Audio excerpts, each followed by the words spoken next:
श्रीमद्भागवत षोडश अध्याय स्त्रीसुत उवाच।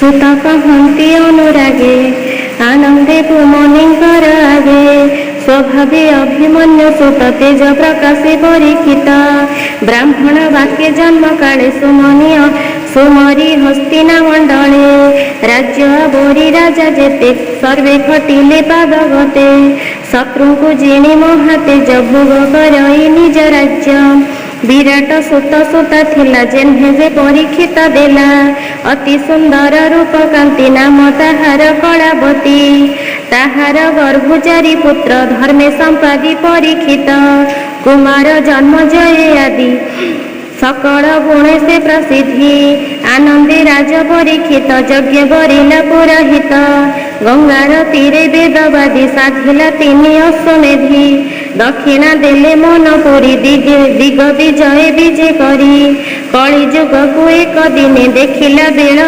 अवसानी से शूद्र जाति नुपसाजे लोह मुसळ घेनी विजे आग्रेगा मिथुना को थोई हुंकार नादे प्रहारई ताहांकु देखि नूपमणि तक्षणे भुज धरि आणी बंधन कला बाहु बळे से वीर अवनी मंडले एमंत सुत मुख शुणु सौनक आदि जेते मुनि आनंदे होई कृत कृत्य कहन्ति सुत मुनि सुत सौनक उवाच।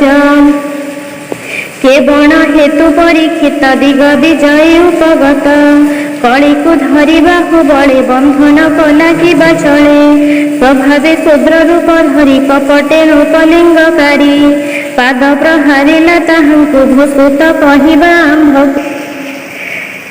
श्रीकृष्ण कथा रस बाणी ये जीव तरी जहा शुणी शरीर बहि मोह कल्पे जन्म मरण विलापे आयुष दिनु दिन तुटे जड़ जे शनि छिद्र घटे क्षुद्र आयुष प्राणी कर अमृत वाक्य चक्रधर एथु प्राणी नाश अर्थे मृत्यु पुरुष जगते से नुहि काहार आयत करई क्षणे क्षणे ग्रस्त से मृत्यु मुखु निस्तारणी हरि भक्ति मने गुणे हरि भक्ति सुधा पानी अमृत विनय वचने दिन हरन्ति दुख सुखे साहांकु नारायण रखे स्वभावे मंद बुद्धि प्राणी निज आयुष न प्रमाणी निरते मंद कर्म करे तार आयुष ये संसारे अधेहरई निद्रा नासी दिवसे व्यर्थ कर्मे ग्रासी एमंत मुनिंक प्रसन्ने सुत कहन्ति अवधाने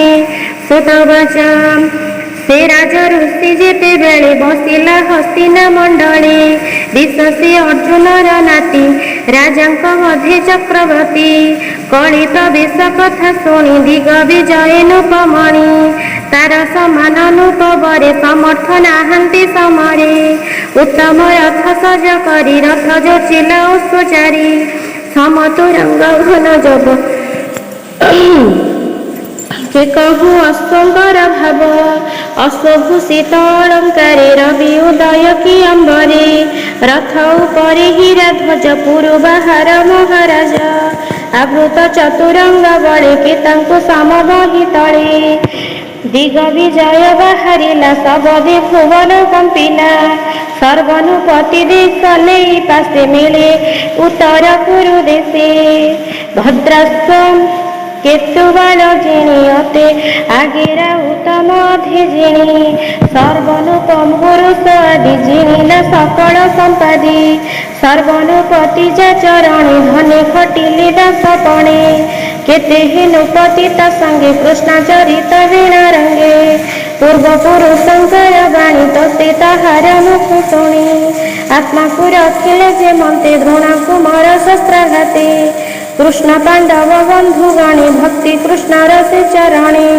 दुस्तर ब्रह्मस्तर बाण उदर चक्र संहरण शुणी संतोष मुपमणि उत्तम नवरत्नाणि ताहांकु देले पुरस्कार रत्न कंकण मणिहार अश्रुलोचन चक्षु बुझि पुलके पुरीर महाराजी पांडव संख्ये जेते भाव संसारे साधिले माधव रणे माता रथि पथे रथ ସେ ବନବାସ ଘୋରା ପଥେ।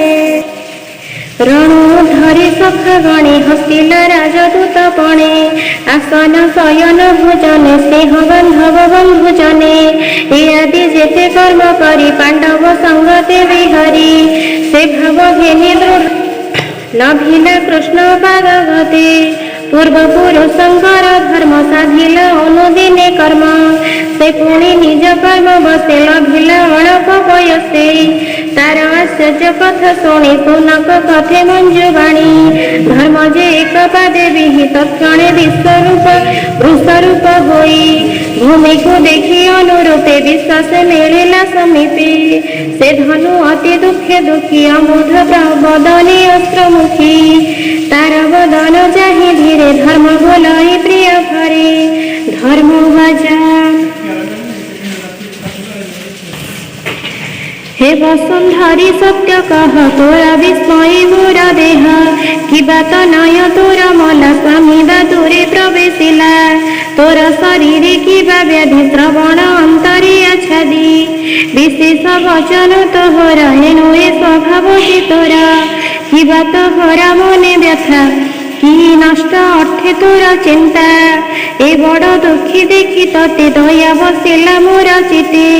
केबा तोहर प्राण नाशे सुखे बंचिब मांस ग्रासे, किबा देवंक प्रीति छळे यज्ञ नहिब भूमि तळे। जेबे न बरसिबे तेबे देणुवे प्रजानाश जीवे, किबा पुरुष निज नारी उपेक्षी परदारा करी। किबा बालक पिता माता छाड़िले तोरा मने चिंता, किबा ब्राह्मणी वेद बाणी साधिले दिन कोणे आणी। ग्रह नक्षत्र बंधु राजा कଳି विहित जन प्रजा, निज भवन छाड़ी अन्य छाड़िबे दुर्गम कानने। प्राणी आन अनुष्ठान आसन भोजन शयने, करिबे परिपाके पति पर युवती घेनि रति। किबा तोहर गुरु तर खंडिला अवनीर भार, तार चरण तबु परे जेन्हे भूषित अलंकारे। तार चरित गुण नीला किबा तो मन सुमरिला, तार विजोग तोर चित्ते चिंता सागरे मोहग्रस्ते। ए आदि जेते चिंता भार कह अभिमान बेभार, तेबे पूजन्ति तते भले एबे अवज्ञा किबा भले। काल तो तोह शुभ हारी जेउ बिसिलु हत सिरी, धर्म वृषभ वाक्य शुणी धरणी कहे बने गुणी। धरणी बाजा भोवृष जेते प्रश्न तोर कहिबे शुण मन स्थिर। तोहर चतुर चरण प्राणीक सुखर कारण, सत्य शौच दम्भ शांति त्याग संतोष महामति। तप समाधि समदम तितिक्षा इंद्रिय संयम, विरक्ति फल हि ऐश्वर्य सतत सुख ज्ञान द्विज। कुशल कांति समभाग अशुभ कर्मर जीभोग, प्रशस्त शील महाबल स्त्री गभीर धर्म कूल। सुकृत मान अलंकार ए सर्व तोहर शरीर। ए आदि अन्य धर्म जेते कर्म साधन ए जगते, महत जन आचरण आत्मार परम कारण। जे सर्वगुण षड भावे गमिले गोविंदर संगे, ए सर्वगुणे लोक जेते सर्वे पड़िले मोहगते। एबे मु आत्मा को सुमरी ए सर्वगुणे मने धरी, तोरा चरण भग्न देखि कांदई होई अति दुखी। देवता ऋषि पितृगणे से ब्रह्मा श्रम चरणे, ए सर्वधर्म गला दूर मते छाड़िले चक्रधर। ब्रह्मादि देव देवी जेते निश्चल मोहर अग्रते, जार अपांग मुख्य श्री लभिबी बोली आशा करी। कठोर तपस्या जीवने प्रसन्न जाहर चरणे, से लक्ष्मी तेजी पद्मवन जार हृदय लभिस्थान। से स्थान न रहिता मने तार चरण करि ध्यान। कଳି बंचाई सर्व बेलु से हरि निज पुरी गले, तार चरणे चिन्ह जेते ध्वज अंकुश निज गात्रे। से बळे अलंकृत देहि शोभा सुंदर विराजाई, जेणु छाड़िले ମତେ ହରି ତେଣୁ ଦିଶଇ ହାତ ସିରି ଅସୁର ଅକ୍ଷହିଣୀ ଭାର ଉଶ୍ୱାସ କଲା ଯେ ମୋହର ତାର ବିଯୋଗ ଯିବା କହି ଏ ନର ଲୋକ ଦେହ ବହି ପ୍ରେମେ ବାଳକ କର୍ମ ମାତ୍ରେ ମନକୁ ମୋହନ୍ତି ଜଗତେ ତାର ଚରଣ ସୁଖ ଲାଗି ପୁଲକେ ଭାବେ ସୌଭାଗୀ ସୁତ କହନ୍ତି ଅବଧାନେ ବେହ ଶୁଣ ମୁନି ଜାନେ ଏମନ୍ତ କହୁ କହୁ ବାଣୀ ଧର୍ମର ସଙ୍ଗତି ଧରଣୀ ସେ ପରୀକ୍ଷିତ ଦଣ୍ଡଧାରୀ ଦିଗ ବିଜୟ କର୍ମସାରୀ ଧର୍ମ ଧରଣୀ ସଙ୍ଗ ମେଳେ ମିଳିଲା ସରସ୍ୱତୀ କୂଳେ କହଇ ବିପ୍ର ଜଗନ୍ନାଥ ପ୍ରାକୃତ ବନ୍ଧେ ଭଗବତ ପ୍ରଥମ ସ୍କନ୍ଧେ ଅର୍ଥ ଯେତେ ଅମୃତ କୃଷ୍ଣର ଚରିତେ ଇତି ଶ୍ରୀମଦ୍ଭାଗବତେ ମହାପୁରାଣେ